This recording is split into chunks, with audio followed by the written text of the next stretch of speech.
അപ്പൊ ഇത് രണ്ടും കൂടെ ചേർത്തുകൊണ്ടാണ് മത്തായി സുവിശേഷം എഴുതുമ്പോൾ യേശു ക്രിസ്തുവിനെ കുറിച്ച് പറഞ്ഞിരിക്കുന്നത്. എന്താണ് അവിടെ പറഞ്ഞത്? 11-ാം അധ്യായം അതിന്റെ 28-ാം വാക്യം നമുക്ക് എല്ലാവർക്കും അറിയാവുന്നതാണ്. അവിടെ പറഞ്ഞിരിക്കുന്നത്, അധ്വാനിക്കുന്നവരും ഭാരം ചുമക്കുന്നവരുമായുള്ളവരെ നിങ്ങൾ എല്ലാവരും എന്റെ അടുക്കൽ വരുവിൻ, ഞാൻ നിങ്ങളെ ആശ്വസിപ്പിക്കാമെന്നാണ്. 29-ാമത്തെ വാക്യം മത്തായി 11:29 പറയുന്നു, ഞാൻ സൗമ്യതയും താഴ്മയും ഉള്ളവനാകയാൽ എന്റെ നുകം ഏറ്റുകൊണ്ട് എന്നോട് പഠിപ്പീൻ, എന്നാൽ നിങ്ങളുടെ ആത്മാക്കൾക്ക് ആശ്വാസം കണ്ടെത്തും. അപ്പോ ആദ്യത്തെ 28-ാമത്തെ വാക്യത്തിൽ പറഞ്ഞിരിക്കുന്നത്, അധ്വാനിക്കുന്നവരും ഭാരം ചുമക്കുന്നവരുമാണ് എല്ലാവരും എന്റെ അടുക്കൽ വരും, ഞാൻ നിങ്ങൾക്ക് ആശ്വാസം തരാം. ഭൗതികമായ ആശ്വാസത്തിന് വേണ്ടി ജനം നെട്ടോട്ടമാടുന്ന ഒരു കാലഘട്ടമാണ്. കർത്താവിന്റെ അടുക്കൽ വരുന്നവരെ ആരെയും കർത്താവ് തള്ളിക്കളയുന്നില്ല. എന്നാൽ അടുത്ത ഒരു ലെവലിലേക്ക് കർത്താവ് 29-ാമത്തെ വാക്യത്തിൽ പറയണം, ആത്മാക്കൾക്ക് ആശ്വാസം കണ്ടെത്തണമെങ്കിൽ നിങ്ങളുടെ അകത്തെ മനുഷ്യന്, നിങ്ങളുടെ സോളിന് ഒരു ആശ്വാസം, ഒരു റെസ്റ്റ് കിട്ടണമെങ്കിൽ ചെയ്യേണ്ടതാണ് നിങ്ങൾ കർത്താവിന്റെ നുകം ഏറ്റുകൊണ്ട് പഠിക്കണം എന്നാണ്. ആ നുകം ഏറ്റുകൊണ്ട് നടക്കണം. ആ നുകം എന്താണ്? കർത്താവ് വിളിക്കുകയാണ്, ഞാൻ സൗമ്യതയും താഴ്മയും ഉള്ളവനാകൽ എന്റെ നുകം ഏറ്റുകൊണ്ട് പഠിപ്പിൻ. അപ്പൊ ഇവിടെ പൗലോസ് എഫേസ്യ ലേഖനം 4-ാം അധ്യായത്തില് ഈ ഒരു ദൈവത്തിന്റെ വിളിക്ക് യോഗ്യമാവണം, നടക്കണമെന്ന് പറയുമ്പോൾ യേശുവിന്റെ സ്വഭാവത്തെ തന്നെ മാതൃകയാക്കിക്കൊണ്ട് എഴുതുകയാണ്. എന്താ പറഞ്ഞിരിക്കുന്നത്? 1 പൂർണ്ണ വിനയത്തോടെ, 2 സൗമ്യതയോടെ. ഇത് രണ്ടും കൂടെ ചേർത്തുകൊണ്ട് യേശുവിന്റെ ജീവിതത്തിൽ നമുക്ക് കാണാൻ കഴിയുന്ന ഒരു വാക്യമാണ് 11-ാം അധ്യായം 29-ാം വാക്യം. കർത്താവ് പറഞ്ഞിരിക്കുന്നത്, take my yoke upon you and learn from me എന്നാണ്. കർത്താവിന്റെ നുകം ഏറ്റുകൊണ്ട് കർത്താവിനോടുകൂടെ പഠിപ്പിൻ, യേശുവിനോടുകൂടെ നടക്കുക. കർത്താവിന്റെ നുകം വളരെ ലഘുവാണ് എന്ന് പറഞ്ഞിരിക്കുന്നു. കാരണം മതങ്ങളും സിദ്ധാന്തങ്ങളും ധർമ്മശാസ്ത്രവും മനുഷ്യന്റെ മേൽ ഒരുപാട് നിയമങ്ങൾ ഇങ്ങനെ അടിച്ചേൽപ്പിക്കുകയാണ്. എന്നാൽ കർത്താവ് യേശു ക്രിസ്തു തന്നിരിക്കുന്ന നുകം എന്ന് പറയുന്നത് ലഘുവാണ്.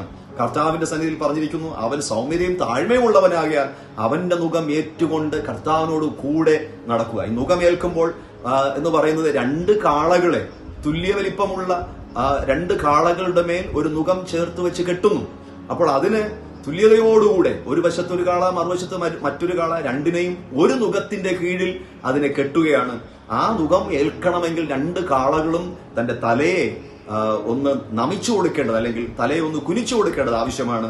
വിനയത്തോടെ താഴ്മയോടെ ആ നുകം ഏറ്റെടുക്കുവാനായിട്ടിടയായി തരണം. കർത്താവ് എന്നോടൊപ്പം ഈ നുകം ഏറ്റുകൊണ്ട് പഠിക്കുക.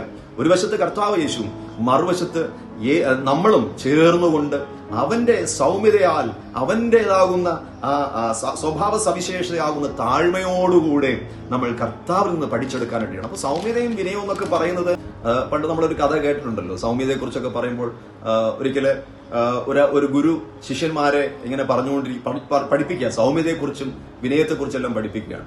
അപ്പോൾ അതിനെല്ലാം ഇങ്ങനെ വളരെ മനോഹരമായിട്ടുള്ള ഉദാഹരണങ്ങളിലൂടെ പഠിപ്പിച്ചുകൊണ്ടിരിക്കുമ്പോൾ ഒരു കുസൃതി ചോദ്യം ഒരു കുസൃതിക്കാരനായ ഒരു ശിഷ്യൻ ചോദിക്കുകയാണ്, ഗുരുവിന് ഒരിക്കലും ദേഷ്യം വരത്തില്ലേ?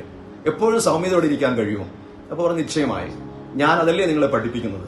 ഞാൻ ഒരിക്കലും ദേഷ്യപ്പെടാറില്ല, ഞാൻ വളരെ സൗമ്യതയോടെ കാര്യങ്ങൾ കൈകാര്യം ചെയ്തവരാണ്. പിന്നെയും ചോദിച്ചു, ആരെങ്കിലും തല്ലിയാലോ? ഞാൻ സൗമ്യതയോടെ അത് കൊള്ളും. ആരെങ്കിലും മുഖത്ത് തുപ്പിയാലോ? ഞാനത് മുഖം കഴുകിക്കളയും, അല്ലെങ്കിൽ അത് തുടച്ചു കളയും. ഞാനവരോട് വിനയഭാവത്തോടും സൗമ്യതയോടും മാത്രമേ നിൽക്കുകയുള്ളൂ.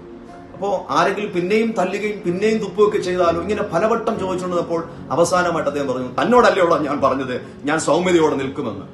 അപ്പോ കുറച്ച് സമയം കഴിഞ്ഞപ്പോൾ ശരിക്കുള്ള ഒരു അവസ്ഥ വെളിപ്പെട്ടു വരികയാണ്.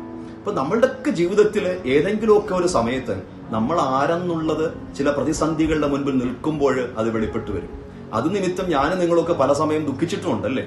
കർത്താവിന്റെ വചനപ്രകാരം ആ ഒരു സൗമ്യതയോടെ, അല്ലെങ്കിൽ ആ പറയുന്ന ഒരു വിനയത്തോടെ ഞാൻ കുറെയൊക്കെ നല്ലവനാണെന്ന് ഞാൻ കാണിച്ചു നടന്നിട്ടും ഏതൊക്കെയോ ചില തലങ്ങളിൽ നമ്മൾ ശരിക്കും നമ്മൾ ആരെന്ന് ആ കുറുക്കൻ രാത്രിയിൽ രാജാവായെങ്കിലും ഒരു രാത്രിയിൽ തന്റെ സ്വഭാവത്തെ കൂകി വിളിച്ചുകൊണ്ട് താൻ കുറുക്കനാണെന്ന് താൻ പോലും അറിയാതെ വിളിച്ചു പറഞ്ഞ ഒരു കഥ നമുക്കറിയാവുന്നതാണ്. അതുപോലെ പലപ്പോഴും നമ്മുടെ ഉള്ളിൽ ഒളിഞ്ഞു കിടക്കുന്ന കുറുക്കന്റെ സ്വഭാവങ്ങൾ പലപ്പോഴും പുറത്തു വരാറുണ്ട്. വരുമ്പോൾ മനസ്സിലാക്കണം, എന്നെ വിളിച്ചിരിക്കുന്ന ഒരു ദൈവമുണ്ട്, അവന്റെ വിളിക്ക് യോഗ്യമാവണ്ണം നടക്കേണ്ട ഒരു വ്യക്തിയാണ് ഞാൻ. പക്ഷെ ഇവിടെ കോട്ടങ്ങൾ സംഭവിക്കുകയാണ്. പൗലോസ് ആ സഭയ്ക്ക് ആ ബലഹീനതകൾ മനസ്സിലാക്കിക്കൊണ്ടാണ് പ്രാർത്ഥിക്കുന്നത്, വിളി ലഭിച്ചിരിക്കുന്നു, പക്ഷെ ഇനി ആ വിളിക്ക് യോഗ്യമാവണ്ണം നടക്കണം.